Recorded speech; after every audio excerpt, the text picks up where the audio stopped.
Awesome. All right, everybody, good morning and welcome to today's open forum. We have some exciting things to talk about today. You guys have been concerned over the NAR settlement and what it was going to do to your commissions.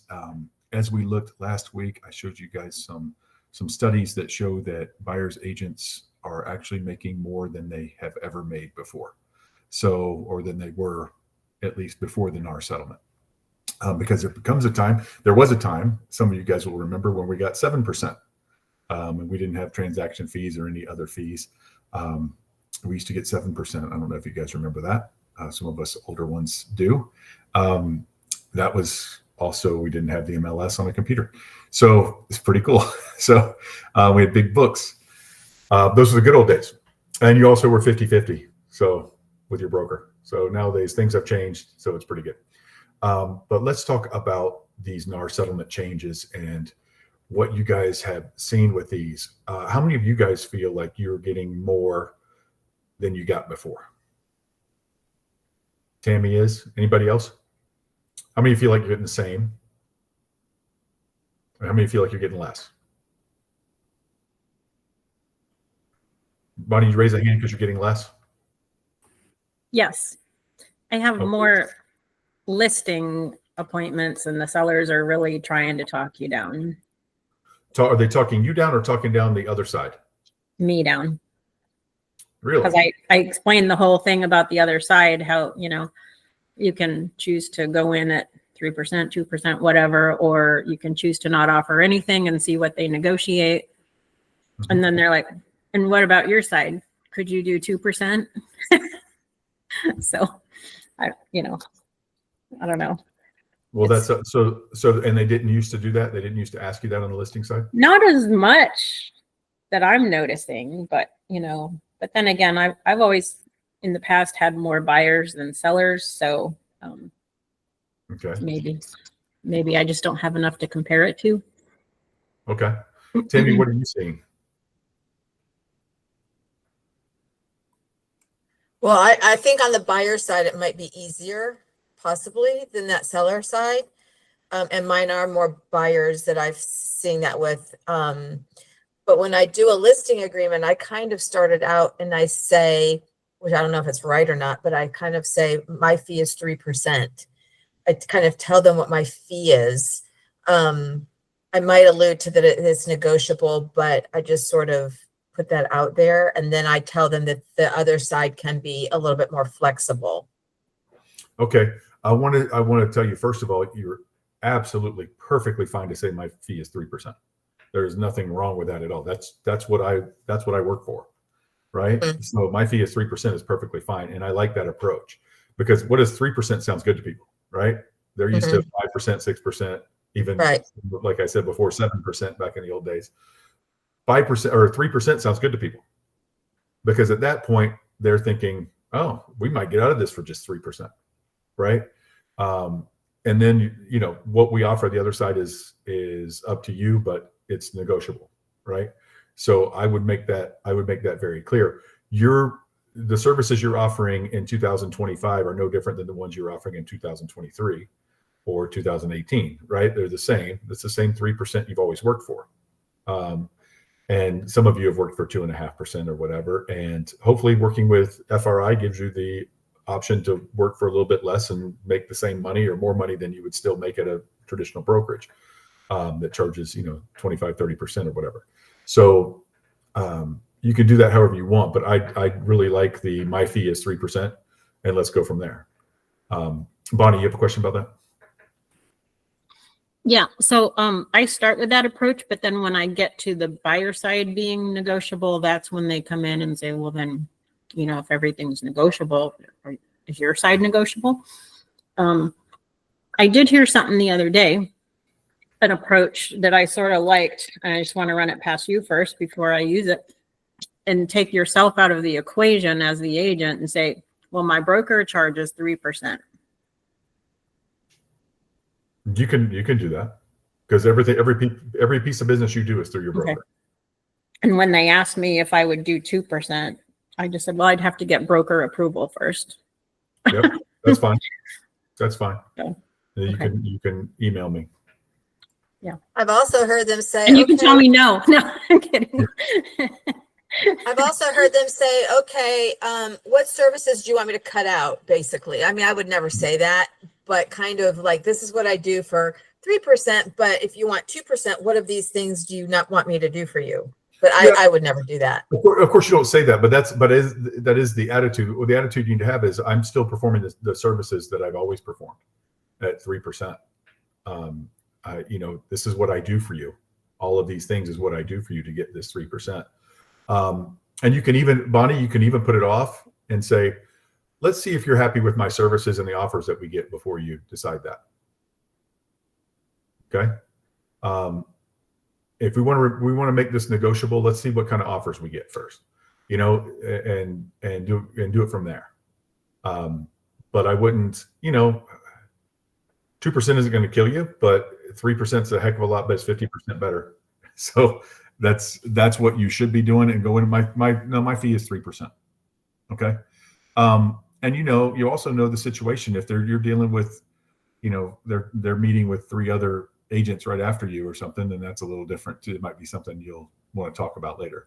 But Right. let's, I do like I love the going in and say, this is my fee is 3%, or our fee is 3%. Yeah. And then saying, and then if they really they really want to negotiate it later. I mean, they haven't even seen you work yet. They don't even know Right. what you do yet. Right. Right. Or maybe you came recommended to them. Right. And that's a lot. And these people, I met with them a year ago, and presented to them, and then they decided not to sell at that time.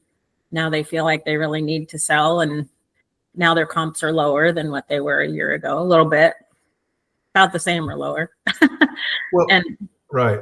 Well, Yeah. they also need to know that commissions have always been negotiable. There's Yeah. never been. yeah, and I did tell them that. I said everything's negotiable, and it always has been. So I don't know. But Bonnie, you don't have to be negotiable. Right. You can be 3%, and if you don't Right. like it, see you later. Yeah. That's always been the case too. Whether they work with you or not is negotiable.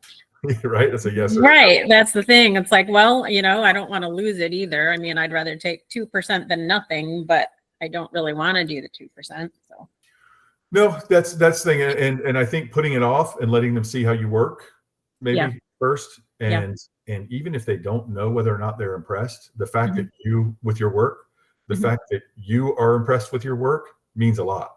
Yeah. And wait till you guys see this. Yeah. And they'll say, okay, well, we'll talk about it later when we see offers or whatever. Right. Yeah. Yeah. And you come back and say, wow, look what I've done. And they're like, I don't know if that's good or not, but it must be.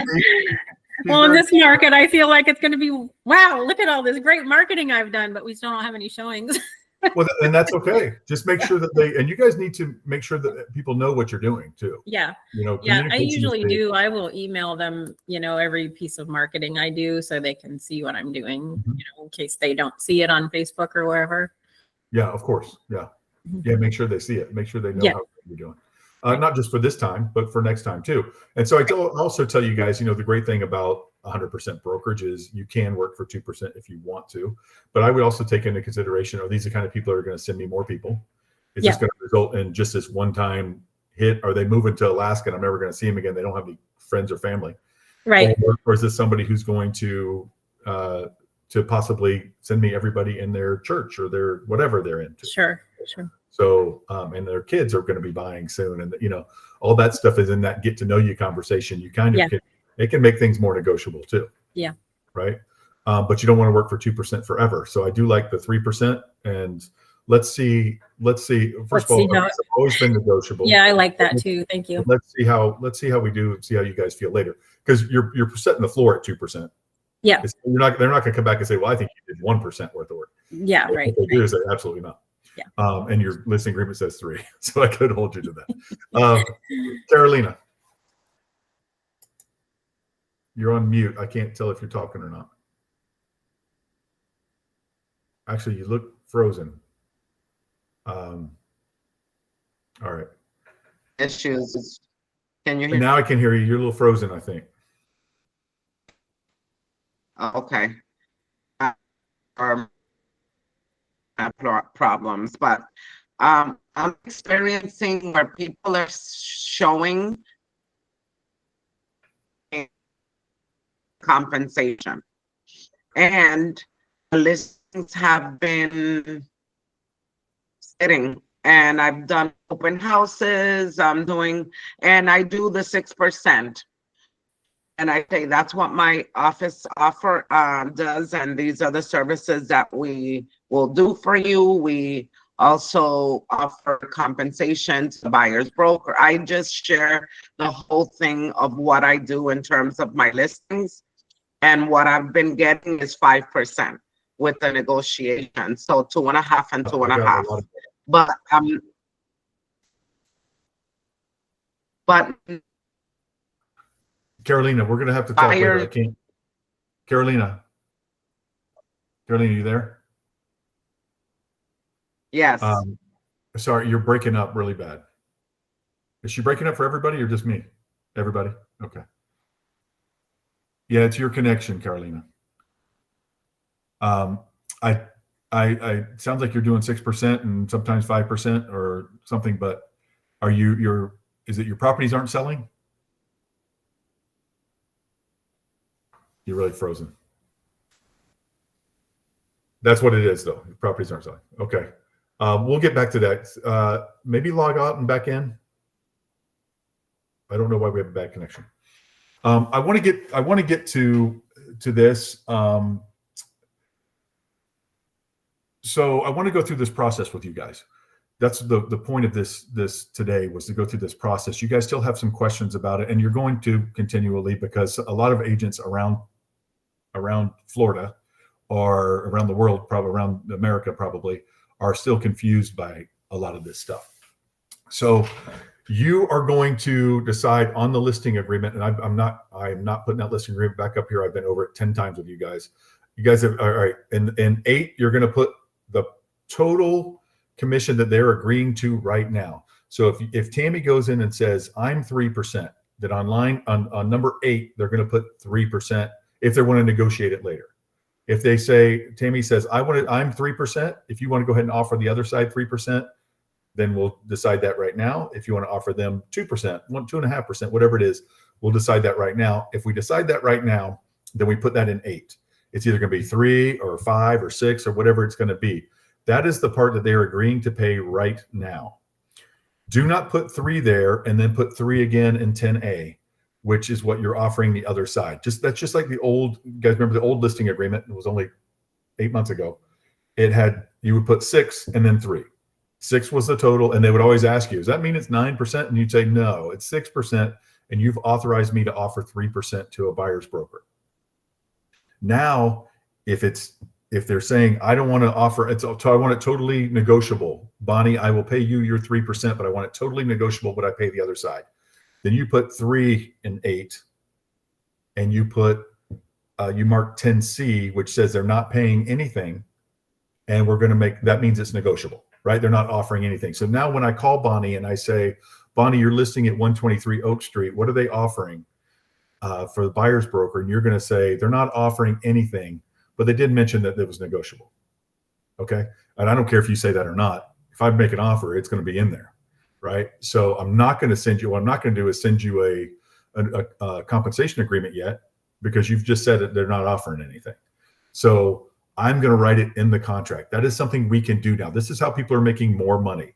If 8 months ago, if you saw something on, 9 months ago, time's flying. 9 months ago, if you saw a compensation offer on the MLS and it said 2.25%, that's what you were getting, right? If your client loved it, if it said 1.5%, if your client loved it, that's what you were getting. Okay. Now, because we have buyer, and I used to tell you use buyer brokerage agreements because you could have done the same thing back then, but now everybody has to. So the 95% of you who weren't listening to me now have to, because it's the rule. And now I can go for that money. It is not unethical. It is not anything else, because my buyer owes me that money. So I am negotiating on behalf of my buyer to get that 3% paid. So Bonnie's listing where they said, we don't want to pay a buyer's broker, we want that to be negotiable, so let's not offer, you're going to not offer anything. If they say, well, I want it to be completely negotiable, then you don't offer anything. I'm going to make this a little more complicated. If they say, I'll pay 3% for a full price offer and 2% for anything under that, then you can do that in additional terms. That's what they've agreed to. And so in that case, you'll do 10B. You'll put seller will be paying the buyer's broker directly. And then you say, see additional terms, and you go to additional terms. And that's where you write out 3% for full price offer, 2% for anything less. Okay. And so when I call you, Bonnie, and say, Bonnie, what are you offering on 123 Oak Street? You say, the seller's offering 3% for full price offer, 2% for anything else. Now I can still make an offer and disregard anything you tell me. I can disregard anything you tell me anyway. If you say they're offering 2.5%, I can either be happy with that, or I can write 3% in my contract because that's what my buyer owes me. And that's what people are doing to get 3%. And so when the seller looks at my offer, they can say, oh, this guy wants an extra 0.5%. They can be mad about that if they want to, or they can say, gosh, he's only $5,000 below asking price. I'm happy with this. This is more than we thought we'd get, or this is what we hope to get. That 0.5% is only, $3,000, whatever. And so let's pay it. And I can negotiate that firmly. My buyer can negotiate that firmly, because the buyer, if I tell my buyer, you're going to have to come out of pocket for that, they can say, well, let the seller do it, or let's put that onto the asking price and hope it appraises, something like that. That's real world. That's how this stuff is working in the real world. I don't know if that's how they wanted it to work when they first did this. In fact, they didn't want anything. It was just a bunch of lawyers wanting a way to make hundreds of millions of dollars, which they did. This did not solve any problem whatsoever. The old rule was you had to offer $1 to put it on MLS. Now you just can't put it on MLS. It's a $1 difference. And that is because before you would tell your seller, you would tell them, well, you have to offer something to put it on MLS, right? If they asked you before. Whoever had a client before this ask, do I have to offer something to the other side? Anybody have that before? I've had people ask that. I've had people say, can you do it for cheaper? And I say, well, not if we don't offer something to the other side, nobody's going to look at it. They say, well, can we offer them less? You're going to get less people come look at it if you offer 1% as opposed to 3% or 2.5%. Is that not true? That's how it used to be. It still is that way, probably, because agents don't know that they can just ask for whatever they want. And you have agents not showing properties because you're saying seller won't pay a commission no matter what. Really? Let's get an offer in front of them and see. You've been on the market 174 days. Let's get an offer in front of them and see if they'll pay commission, right? So, and appraisals have not come down. Appraisals are still appraising. So get out there and put your commissions in deals. That is what is working for people. I kind of went all around the horn there with these things, but so they're going to do that. Now, when you create this, when you send this offer, you're going to send, we're going to need a compensation agreement because it's required by, and stop asking if buyer brokerage agreements are required because it's your best friend or your cousin or yourself. Yes. But if you go look at a house, you need a buyer brokerage agreement with yourself as a representative of Florida Realty Investments. You sign the documents also. They do not all go to Carissa every time you guys show a house.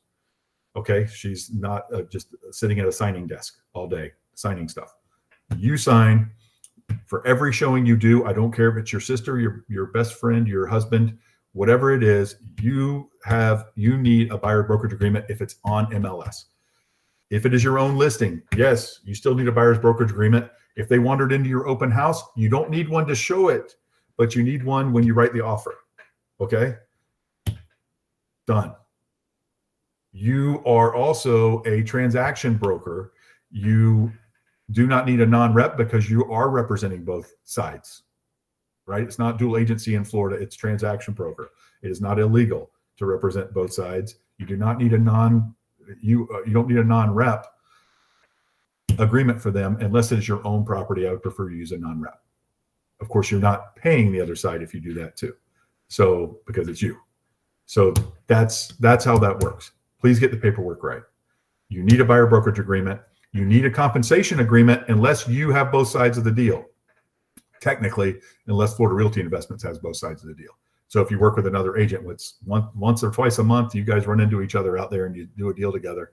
You might not even know each other, but you do a deal with another FRI agent. In that case, we don't really need a compensation agreement. I'd like to see one because you guys are not the same person, but you don't need one. It's whatever's on your agreement. So let's talk about the listing agreement again real quick before we take questions. I'll take questions in just a second, so hang in there. The listing agreement, what's the advantage of doing the 3 and 3, or 6 at the top and then 3 on 10A, is if you get both sides of this deal, they call off the sign, or they buy it at your open house, or you just run into they answer your Facebook ad or whatever, and you sell it yourself, you get all 6%. If you do 3 and negotiable on the other side, obviously your seller's not going to want to negotiate, give you more money to represent the other side too. They're losing a little bit of representation and paying for it. So they might not like that. But if you do the 6 and 3, you get both sides. You guys know that. That's the way it's always been. You can put in additional terms if you represent both parties. If you find the buyer yourself, that's how I'd like to say it instead of represent both parties. If you procure the buyer yourself, then it's 4% or whatever, an extra 1% for you, which is the seller will be fine with that. They're like, oh, I'm paying 1% instead of whatever we negotiate, or 3% or whatever. You can do that as well in additional terms, like you always have.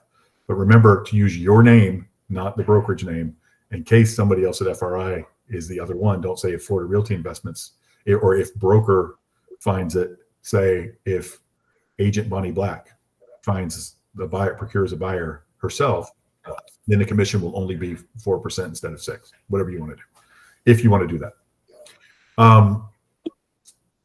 Let's go with Marissa Bell. You might be muted. Hi. Hey, Yes, Marissa. Hi, good morning, everyone. I wanted to know, can you charge the buyers a commission instead of a seller if the seller doesn't want to pay? Of course, absolutely. And what if you are selling your own property? How does that work? Selling your own property, you need a listing agreement with yourself. Obviously, in this case, you would not. So if I'm selling my own property, which I happen to be doing right now, if I'm selling my own property, I will put 2.5%, if that's what I'm offering, on line 8. Monica, I'm going to mute you real quick, but unmute yourself when it's your turn. I'm going to put 2.5 on line 8, and I'm going to put 2.5 on line 10A, because that's what I'm offering the other side. Okay. And So if I'm not you offering find myself the a buyer, commission. There's no reason for me to have ordinary Right. income to pay commission on. okay, thanks. Right. So you don't pay yourself a commission, but you pay the other side a commission.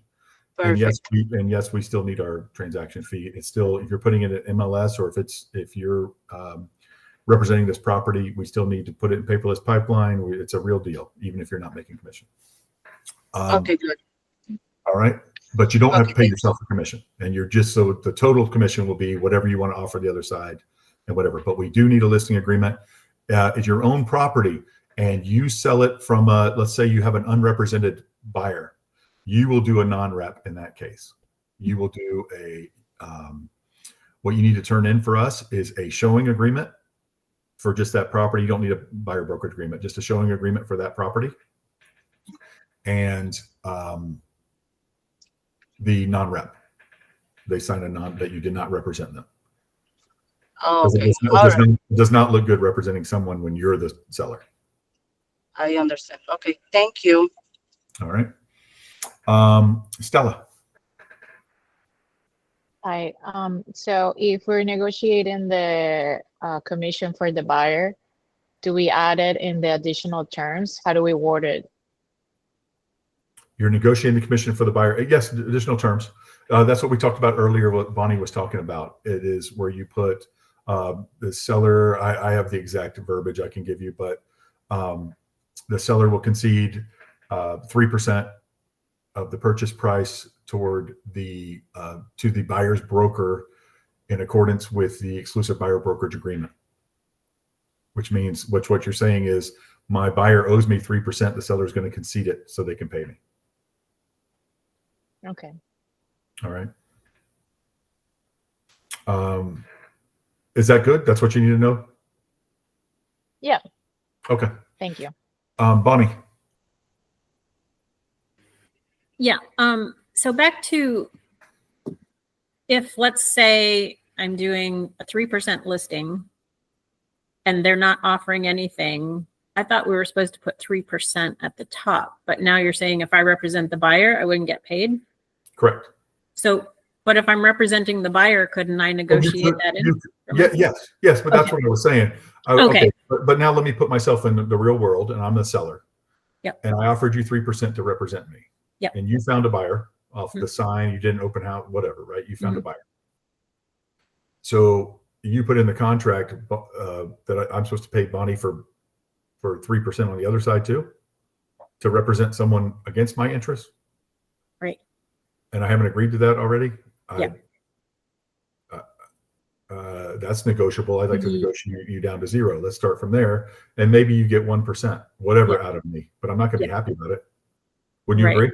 Yeah. Get it. But if you have me at 3 and 3, and then you say, you know what, I could get 6%, I'll do it for 4. I'm Yeah. like, okay. Or you say 6%. That's what I signed up for. Yeah. So I can't really argue that. Yeah.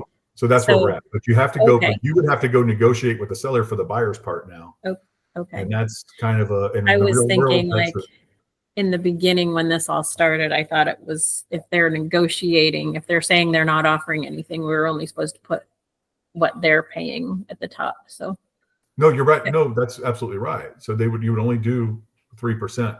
And the off chance that you find the buyer, Mhm. you're going to be stuck likely with 3%, or if you can fashion some kind of argument to go to them and say, you should pay me another 1, 2, 3%, sure. by all means do it. Yep. But I would go ahead and do that 3% there with them doing that, and then put in the back additional terms that you're not sliding it in there. You're not sneaking it. You're going to go over it I with. guess and say- technically, if I had a buyer and they signed a 3% buyer broker agreement and I go to the seller and I say, well, look, I'm trying Yes. to save them money also.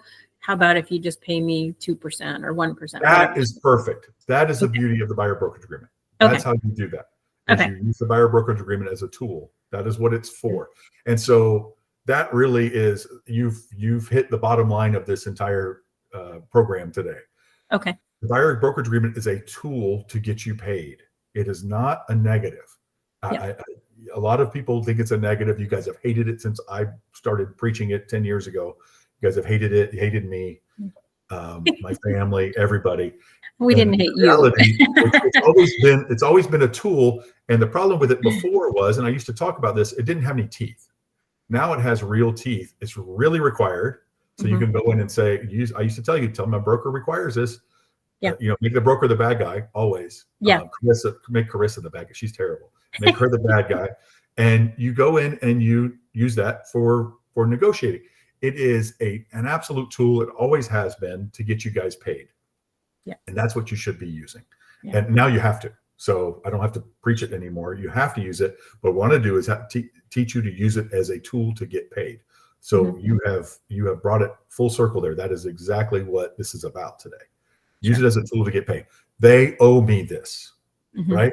Anytime you're negotiating, so you go into these negotiations strong. You guys don't seem to be having a problem getting them signed 3%. I haven't seen a lot of 2.5% or 2% buyer Mhm. brokerage agreements. Have you guys been doing those, or they're pretty much good with 3%? Mostly, yeah. Yeah, they don't care. Yeah. They're like, get the seller to pay it, Yeah. right? They don't care. They just want to be represented. You guys that's funny that you're having an easier time with buyers than sellers, and it's true. Yeah. I've seen nothing but 3%. Yeah. I feel like sellers, now that they actually hear those words, everything's negotiable, they're trying to talk us down too. So And let that be a lesson to you also. These people know nothing about real estate. They didn't know Right. that they were negotiable all these years. Yeah. Right? They should have known that. It's been negotiable all these years. The listing agreement even says you have to offer something to put it on MLS. It doesn't say what you have to offer. It's got blanks in the listing agreements. Always had blanks for commission. Always we fill it in later. And they've often tried to talk you down from 6%, 4.5 or 5 or 4, or, whatever they heard that their cousin told them that they got somebody to do it for. yeah. They've talked to you about putting it on the MLS for $500 because they've heard people will do that. Right? They've talked to you about all these limited service stuff, all this stuff. It's always been negotiable, but they didn't know anything about it. Now they think that this is just because it's been in the headlines. They think it's this huge deal that now it's negotiable. Yeah. Always been negotiable. You guys just get them at 3% on your buyer's brokerage agreement, and now you are not being greedy, unethical, anything to get 3% out of the sellers on your contracts. Yeah. You can use it on a contract. It is an absolute tool, a weapon to get you paid 3%, which is the point of this conversation today. Use it. Mhm. You guys are asking me, a lot of times the topics of these are what I'm seeing people asking a lot of questions about. I was pleasantly surprised to read the studies last week that agents are making more now. It's backfired on the purpose of it. Fortunately, and I'm not being political here in any regard, but the administration that was anti-realtor is gone. And so nobody's pursuing this. The DOJ is not pursuing this like they were. And so it is helpful now. It's actually a helpful thing to use this buyer brokerage agreement, and it's getting you guys paid more, and nobody's gonna fight it. So that's a good thing. Not saying there won't be more changes. There might be more changes. So let's see. Monica. Hey, Ryan. I have an investment property owned by LLC, and I plan to list it soon, just waiting for the quiet title to be done. So I just want to make sure I understand, since, I own the property in 8A, I will just put the buyer side commission, right? Which is, let's say, 2.5%. But what about FRI commission from the seller side? Does that go as a flat fee price plus? Do total 2.5% plus whatever your fee is to us. Okay. And on the 10A, again, seller authorizes broker to offer the same 2.5%, right? Right, without the fee. Yep. Okay. Now, do we sign, and you mentioned no representation agreement has to be signed. And before showing, is it the pre-touring agreement or showing agreement? Like, which one do we sign? It doesn't matter. It doesn't matter. No. Okay. It doesn't matter which one you use. I will go over that real quickly with you guys. And I've done this many times, but I want to make it very clear. Exclusive buyer brokerage agreement is a matter of time. That is you're committing to a matter of time, not particular addresses or anything else.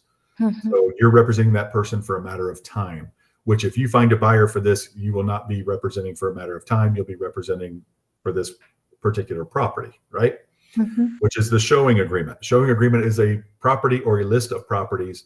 So if I'm a buyer and I call Mike and I say, Mike, I want you to show me these 5. Remember, we were talking about these properties. I found 5 that I really like, and this is a good weekend to show them. And Mike says, okay, I'll shoot you over the buyer brokerage agreement. And I look at it and I say, I don't want to be tied to you for 90 days, Mike. I just want to see these properties. Then Mike can send me the showing agreement where he lists those 5 properties I want to see. And those are the 5 properties I'm tied to Mike on. If I buy any of those properties, I'm tied to Mike. But if I don't like any of those 5 properties, and next week Carolina shows me a property, wants to show me a property, I can sign a showing agreement with her, okay, for whatever property that is. So I'm not tied to Mike for any particular time. And if I buy that property with Carolina, I don't owe both people. I only owe Carolina. So, but if I sign an exclusive buyer brokerage agreement with Mike today to see, because I want to look at properties this weekend, and he puts me on for 30 days, and then I don't like these properties, but then Carolina wants to show me a property next week, and I sign any kind of agreement with her and I buy that property, I owe both of them. Does Mike have priority, or does Carolina? Both. I owe both of them. Neither one has priority. I've got 2 signed legal documents saying I owe them money. So I owe 6% now. If I buy the one through Carolina, Carolina's got to do all the work, but I pay her 3% and I still owe Mike 3%. And Mike might not find out till later, but he's going to find out eventually, and I'm going to owe both of them. Okay. And then the pre-touring agreement has almost no teeth. It's for property also. And it has almost no teeth. It has words like may and wish and stuff like that in it, but it does allow you to show properties, and it's fine if you're not paying a commission anyway. So if you find the buyer on your own property, Monica, you're not paying anybody commission. Mm-hmm. You'll just waive that 2.5%. Right. So a pre-touring agreement is fine. Nobody's really getting any kind of commission. So I don't need any kind of compensation agreement really. Okay. Commission. Okay. Sounds good. Thank you. All right. And make sure you guys are disclosing if you are a member of any members of your LLC that are selling or licensed, even if not your LLC. If you're selling your own property, like Marisa Bell asked about earlier, make sure you're disclosing that you're an agent, that owner is an agent. And if you're any of the members of an LLC that you're representing, make sure you know if any of them are, even if you don't know all of them, make sure you know if they're licensed. because you do have to, if they're any kind of member of that LLC, if they're licensed, we need to disclose that as well. Tammy. Back to Bonnie's question. So if you have a listing and you're representing and you meet a buyer to take to your listing, I guess I would, and I never know which route to go, but in order to get paid for your commission, I would just ask for closing cost for the buyer, and then they can pay your commission out of that. But then if the seller turns down the closing cost, so it's kind of a weird call whether you flat out ask for No, commission. I would disclose that it's because of the buyer brokerage agreement. They owe the buyer owes you from the buyer brokerage agreement. You need to. But are you asking for closing costs to cover the buyers? Yeah, don't do closing costs and prepaids. I mean, it is covered in that, but that doesn't look good. I don't like that idea. I like creative ideas, but I don't like that one in this case, because it seems subversive if there's ever an issue about it. Would you agree with that? Well, I thought that's what, who's the young guy? What's his name? That has his own company now. That's how he used to always do it. Ask for closing costs. Yes, he did, but that was before we were doing this. But yes, Dalton used to do that. That was before we were doing this. That was, and I had to defend that one time because he did that to someone whose sister was a lawyer, and we had to go through a rigmarole about that. They ended up just backing away. We ended up outlasting them, but so can you say that was before all of this. Okay. Okay. So can you say, due to the buyer broker agreement, we're asking for closing costs to cover the commission? Yeah, absolutely. Yeah. No, that's absolutely right. No, you asked for a concession. Yeah. Concession for it. Yeah. Because A concession to cover the buyer's responsibility. Perfectly legit. Any other questions on that? That's something else I want to cover too. Yes, Maria. You're on mute, Maria. Bottom left microphone. But let me ask you one thing. I did just do that recently because we asked for a huge amount of closing costs because the house needs a roof. They're going to owe me money, blah, blah, blah, blah. So it's not broken out in the contract. It's just all in a one lump. And that's just part of their closing costs to pay me the 0.5% additional commission. Are you representing the seller in that deal too? No, just the buyer. That's fine. I'm only talking about if you're representing the seller. Oh, okay. And sneaking yourself, not sneaking, and paying yourself. Okay. But if we're just representing the buyer, we can still do it in a way of. Oh, yeah, do whatever you want in there. Yeah. Okay, perfect. I was like, oh my gosh. Do whatever you want. No, I'm saying it's sneaky because you're representing the seller, and Okay, they're got going it. to pay you to represent the other side of a deal. You want to be very upfront about that. I'm sorry. right. Yeah. So that. No. I started going back to the other two. Okay, got it. Maria, I don't know if your hand is supposed to be up or not, but if you're Yeah. there, you go. Yeah, can you hear me? How are you, Ryan? Okay. Good. How are you? Ryan, I have two questions. One of them, I have a listing for a vacant land, and I have a buyer that they call me. They want me to represent them. Do I need a buyer's agreement with them too? Yes. Okay. You can put it with the contract, so you could have them sign it with the contract. If are they going to go look at the property? Yes, they Are you going to meet them there? Well, they went to see the vacant land without me. They saw Okay. it and they called me. Okay, you're fine. So just send it with the thing. So as long as you're not out showing it before you have that. So Okay. because you would have had to have it to show it to them, right? Yeah, but just they call me and they say, well, we are in front of the vacant land and we want it. Perfect. Send it with the contract. Just send the showing agreement with it and just have them sign it, and you're done. Okay, just the showing agreement. Just a showing agreement for that address. Oh. Okay, they won't even ask you questions about that's not about anything else. If they ask you questions about it, say that this is just for this property. You're not tied to me for anything Mhm. else ever. Okay, they want to submit an offer. They told me that they want me to put an offer to the with the seller, and I am charging the seller the 4%, because it's a cheap vacant land. Sure. So the whole commission is going to be mine, right? Yes. Oh, okay, perfect, cool. And I have another question, Ryan. I'm so sorry. No, don't ever apologize for it. This is what this is for. Open forum. Ask questions. And my English is really bad, so I'm sorry. It's much better than my Spanish. Go ahead. Yeah, well, I need more practice. Okay, the other question is this vacant land has an encroachment. The neighbor is taking a few feet from for our land. Mhm. And I told the buyers that we had that situation.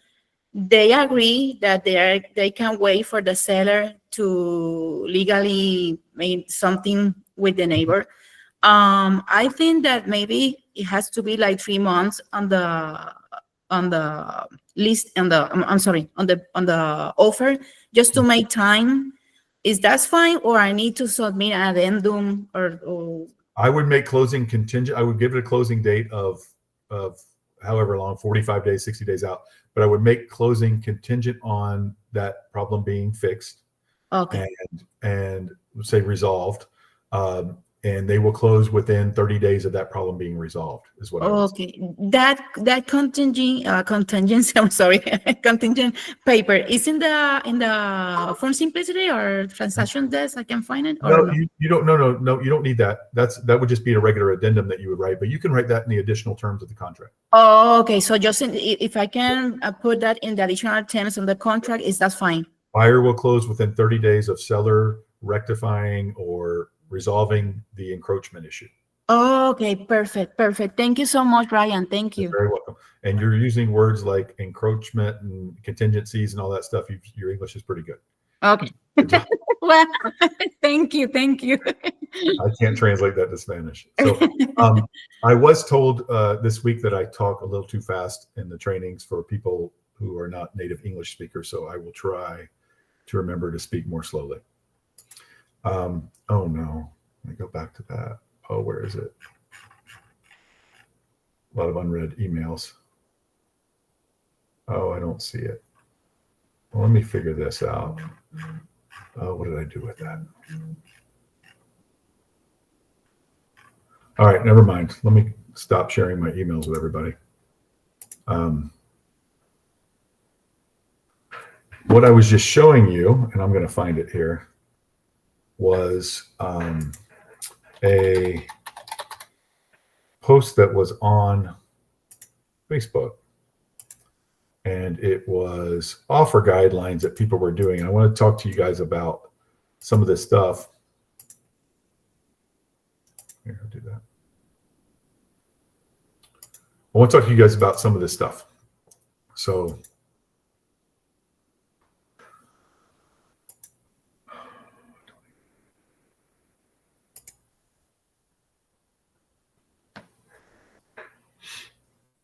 anybody have somebody just pop up there? 1 second. Here we go.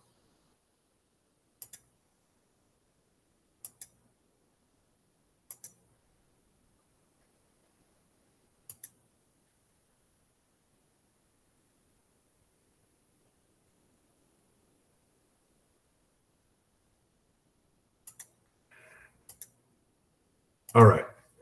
So I want to talk to you guys about something that I saw here, and it is going to pop up any second. Here we go. So this was something I saw on Facebook, and somebody was complaining that this agent had put this with their listing. And I want to go over this. So an agent did this, a listing agent, and someone was complaining on the mastermind forum about this offer guidelines. And I am not endorsing everything on here, but I do like some of the things, and I want to tell you guys why. And I'm going to use this more as a best practices kind of thing. This listing agent, who has lots of listings, according to the person who complained about it on there, said this listing agent's doing this terrible thing and they've got a lot of listings and blah, blah, blah. Well, it might be a reason they have a lot of listings, and this is part of it, in my opinion. The following guidelines are offered to assist you in preparation of your buyer's offer. These guidelines are intended to help manage a buyer's expectations when writing an initial offer, as well as help to promote a smooth transaction. Contract.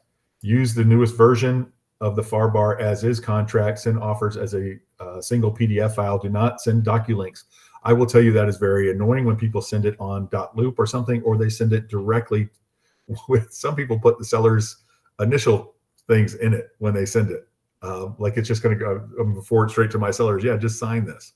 Or, I mean, that is, first of all, that is unethical and dangerous to do that. What if it gets to the seller and they initial it, right? So without their agent looking over it. So absolutely do not do that. That is representation of the seller, and you're not doing that. Minimum escrow amount of 1.5% to 2% of purchase price or greater. So this is what this person has taught their seller to expect. How many sellers do you think know what a decent escrow amount is? None of them, right? Typically, very few know unless they're very experienced. They don't know. A lot of you guys ask me, how much is good for a 1% to 2% is usually fine. If it's a cash deal, more. But that's typically fine. Closing date. Closing date for a finance offer expected to be within 30, 40 days of contract effective date. That is not a hardened, I would take that one out of these if I was doing one, because I don't want you to do 30 days if your lender can't get it done for 60. If it's an FHA, if it's a VA, if it's something that might take a little bit longer, you don't need that. And I know some of you are saying, my lender says they can do FHAs in 30 days. Fine. I'd rather have a little bit of slack rather than be rushed. I'm putting my buyer in a bad position if I do that. If my lender says, I don't care what lenders say, guys, and I love lots of lenders, but they'll say they can do things and, oh, but I didn't know there was going to be an issue with underwriting. There's always an issue with underwriting. Offers with financing contingency must include proper identification of the buyer's financing type, clearly state use of any public down payment assistance program, include a pre-qual letter with the loan officer's direct contact number. That's just best practices. All of those are. If they're getting down payment assistance, put that in your offer. Don't try to trick people. That just creates bad will within the transaction. And if anything comes up during any time, if you pull that and then you ask for help during the inspection period, your chances of getting it are greatly down. If you ask for repairs or something like that, they don't want to do business with you. They're stuck in contract with you because you did not tell them about that. But they will try to get out of it if they can. A lot of times. Cash offers include verifiable proof of funds supporting the contract price. No kidding, that is best practices. Inspections. For homes requiring standard inspections, the inspection period should be completed within 5 to 7 days. This is seller preference. That's whatever. Right now, that's reasonable. If it's a heavy seller's market like we had in 2021, 2022, you couldn't get inspections that quickly a lot of times. For homes requiring additional inspections, an inspection period like septic, well, or pool, 8 or 10 days, that's whatever. This is one that's whatever. All of that stuff's negotiable with the contract. If you put 10 days on a contract, they can take it or leave it, or they can negotiate it. Appraisal. A contract requiring finance must contain the appraisal contingency rider. I don't know why they would want that as a seller. I don't want that as a seller. The appraisal deadline should not exceed 20 days from the contract effective date. I told you guys, I've been telling you guys that to protect your sellers, to make sure this is well within the loan approval period. I agree with that one. Especially right now in this market, it's not hard to get an appraisal within 20 days, unless they're dragging their feet on some kind of contingency with the loan. And that is a red flag to start with. Finance offer closings. Buyer's lender must issue a written clear to close prior to seller's vacating of the premises. Closing date must allow time for finance contingency to clear prior to closing. I like the closing date must allow time for finance contingency to clear prior to closing. The clear to close thing, that's a personal preference thing. So what this guy does is, I assume it's a guy, I don't know, it could be anybody, guy or girl, does is they take this to their sellers and they say, the whole point of me showing you guys this is, one, best practices. Two, you can use this as a tool with your sellers to say, these are the things that we're gonna ask for in our offers, and this protects you in this way because of this. This protects you to make sure you have a legitimate escrow for them to have to walk away from if they stiff you after 45 days and they don't show up for closing or something falls apart. then we're gonna have a significant deposit to keep. And honestly, we're probably, as you guys have learned over the last about 3 weeks ago, a month ago, we talked about earnest money deposits and what to do with them when there's an escrow dispute. And you're going to typically settle for half that as the seller anyway, because it's so easy for buyers to fight it and make it not worth your while. Closing dates, 30, 40 days, blah, blah, blah. So they're taking these in to their sellers at a listing appointment and saying, these are the things that these are the expectations that we're setting. Right. So this is great. And I have people, you guys have always asked me, because people used to put it in the realtor remarks, and they probably still do. Please submit all offers on an as-is contract. I know they still do. Please submit all offers on an as-is contract, blah, blah, blah. Yes, they can ask you for that. The seller can say, absolutely, we only want an as-is contract. And guys, sellers don't understand. I did an investment property with a friend of mine, and he says, we're only taking as-is contracts, right? They don't understand we still have to fix stuff. we still have to make it work, and they can negotiate for stuff. And the thing, as is doesn't mean I'm blindly signing this with no inspection period, unless some people do that, but that's not what it means. And, but we can absolutely dictate what kind of contracts we'll accept. The seller can dictate whatever, as long as it's not a protected class, they can dictate what kind of offers they want to accept. Any other questions about that? Not any other question. Any questions about that? I think it is a kind of a good tool to use at a listing appointment, to say these are the things that we're going to expect.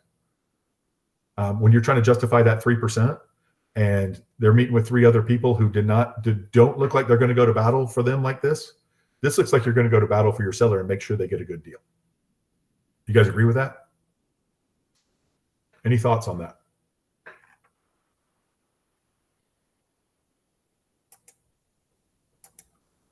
Okay, got some people in chat who like it. Open houses need showing agreements. Carolina, no, they don't. If it's your open house, if you're taking somebody else's open house, yes. If it's your open house, you do not need to have, they're either going to be represented by an agent, which means they'll have a showing agreement with somebody. You need to ask them that. Or they're just coming in off the street, and you do not need one to do that. Only if they write an offer. If you write an offer for them, then you do a showing agreement with the offer. Okay? But they don't need one to look around your open house. You don't make them sign anything to look around your open house. I mean, if you got a sign-in sheet, something like that, it'd be great. And then who do you blame that on? Your seller. Seller wants to track everybody who comes in their house. Right? And then look at your sign-in sheet too. Make sure Donald Duck didn't sign it or something. Any other questions? All right. Well, I have talked a lot. You guys have not talked as much as I would have liked. Tammy's going to talk. Hey, Tammy. You're muted, Tammy. I just got a phone call, which reminds me. So there is a property out there that's listed for $60,000. It says 50 to 350,000.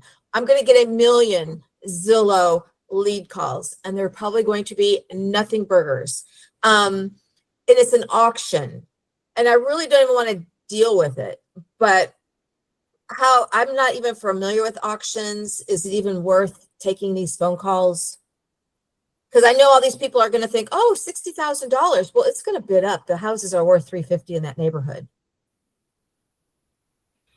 Why are you so opposed to getting a bunch of leads? Because you think they're all going to be. I think some of them are going to be sophisticated enough to know I might be able to get this for $320 instead of $360. Okay. I mean, I think it's worth it, Tammy, unless you've got Tons of business. So how do I do the auction thing? Who's running? Somebody's running the auction. Yeah. They've hired somebody to run the auction. It's like a homes. It's almost, I'll have to go look at it. Yeah, send me the details. I don't know who's running the auction. I mean, you're not running the auction. Somebody's running the auction. No. Yeah. Okay. Why are you getting all the calls? Because it says it's one of my it's my area code for Zillow. So people are hitting the Zillow button, and then I'm getting the calls. they're leads for that listing that's out on the So- MLS. So what are you asking me if you should just quit Zillow, or what are you going to do? No, to no, get no, rid of I'm these people? asking you if I should just like turn these calls down. I guess you're right. I should probably take them, but I have a feeling they're all thinking that oh, what a deal on this house, which is totally unrealistic. Okay. I think the thing to do is to explain to them, which you probably Yeah. just did, that I did. I just explained to that guy, it's not going to go for 60,000. It's going to go for Okay. up at least over 2. okay. And So it's cash. when I buy golf clubs on eBay and I see that a new set of Titleist is $50, I know, but it's got 4 days and 12 hours left. I know to just watch it, right? Right. I'm not going to bid $60 and, Right. and wait to see if I win in 4 days. Yeah. But you know, I think people they know that there's not a house in Okay. a nice I neighborhood. probably should educate myself on this listing because I'm probably going to get a ton of calls. No, absolutely you should. Yeah. I would talk to the auction people Yeah. and say, how do I register these people? The list, maybe I'll call the listing agent and see what she's. Yeah, I've got people I want to register, and then you find out, you just work out a process to register them all. You may find a deal, and the ones who are realistic and say, oh no, I know it's going to go for 3 something. Say, well, what else can I find you? You know, Right. let me Right, keep my eye open for you, whatever. Okay. Make, All right. make deals out of them.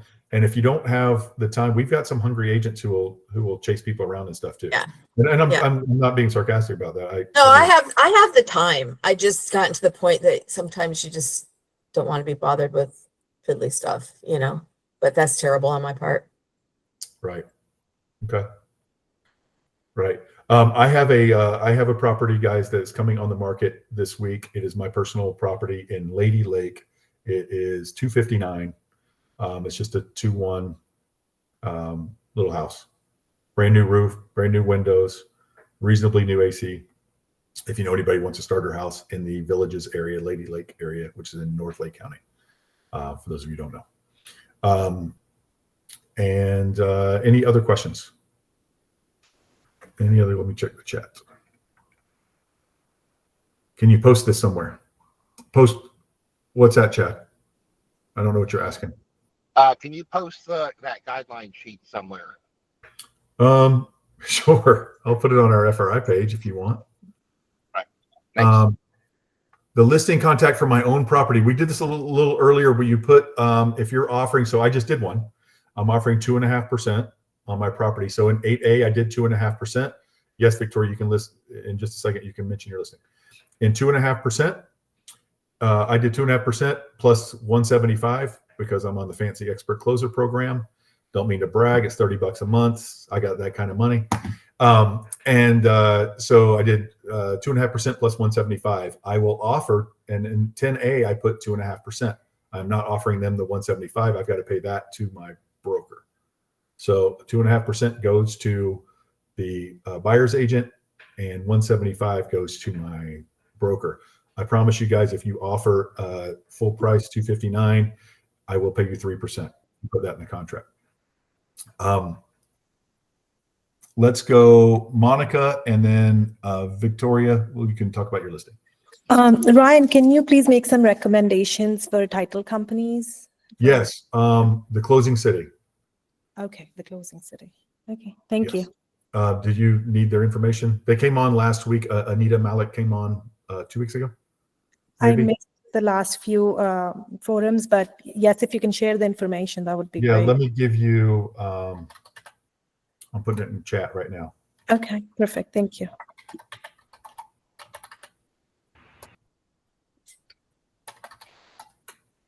Ryan, should I talk about my listing? Yeah, go ahead. Okay. Hi, everybody. My name is Victoria. I have a listing out in Kissimmee, and I wanted to mention it to the FRI agents because, yeah, it's really nice. It's 2-story. It's I put the address in the chat box. It's for 575, 4 bedrooms, 3 bath. There's additional room that could be used and converted. It's a theater room before, but now they use it as a bedroom.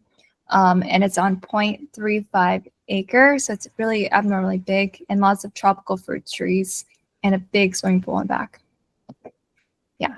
So if you have questions, let me know. And if you have a buyer that wants to go out there for a tour, I'd love to have you guys go in. Thanks. Thank you. Awesome. Yeah, I gave the wrong thing for Jim Hamani. I think is Anita's right, Solange. Okay, so I want to answer Ty. Ty, we have probably 125 of our agents only do their own properties. We cannot do your properties for free. We have to charge on every property, including my own investment property that I'm selling. Like I just mentioned, I have to pay whatever your fee is, you have to pay it. For those of you who are selling your own personal residence, we give half off. I didn't ask for free, dude. We give half off if it's your own personal residence where you live. That's it. But if it's an investment property, I didn't ask for free, dude. I love it. If it's an investment property, we charge whatever your rate is. We have a lot of people who just do their investment properties. Some of them are on this call. Any other questions or comments? If you did ask for free, you would not be the first one. I can tell you that. I know you didn't, but lots of people do. And some brokerages, I will tell you, some brokerages, from what I've heard, they will let you do your own properties for free because they charge you 30% for everything else. Monica. Okay, one last question. So when I switched from Aura to Thompson Brokerage, it seems like my MLS account also needed to be changed, right? Some changes had to be made there as well. I remember filling up some paperwork in the application. They just take you off of a board member brokerage to the Thompson. Everything else on your MLS should be functioning as normal. So was that paperwork, like, did I have to fill up another application directly with Stellar? Yeah, so the Stellar and all MLSs in Florida are association owned.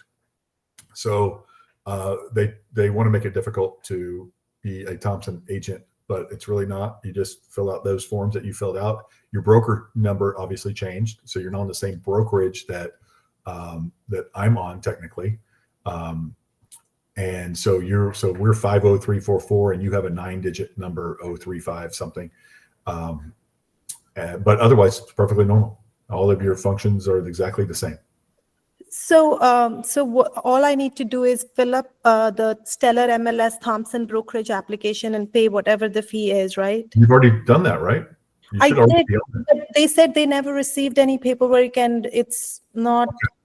Okay. We'll talk to Michelle Machado. I will email her and make sure. You should have filled that out with your form. Unless I you did. I remember I did. And I had some follow-up questions as So well. now they're going to ask you to renew because it's March. It's about that time for MLS renewals. Are they hitting you guys with renewals yet? Is Stellar Not hitting yet. you guys with renewals yet? I haven't received any renewals yet. Okay. Well, you guys are going to start getting hit. Well, I think they reset in May. So you're going to start getting hit with MLS renewal fee soon. You guys who are at Aura, you repaid the board in October, November, December. And now you're going to have to do MLS.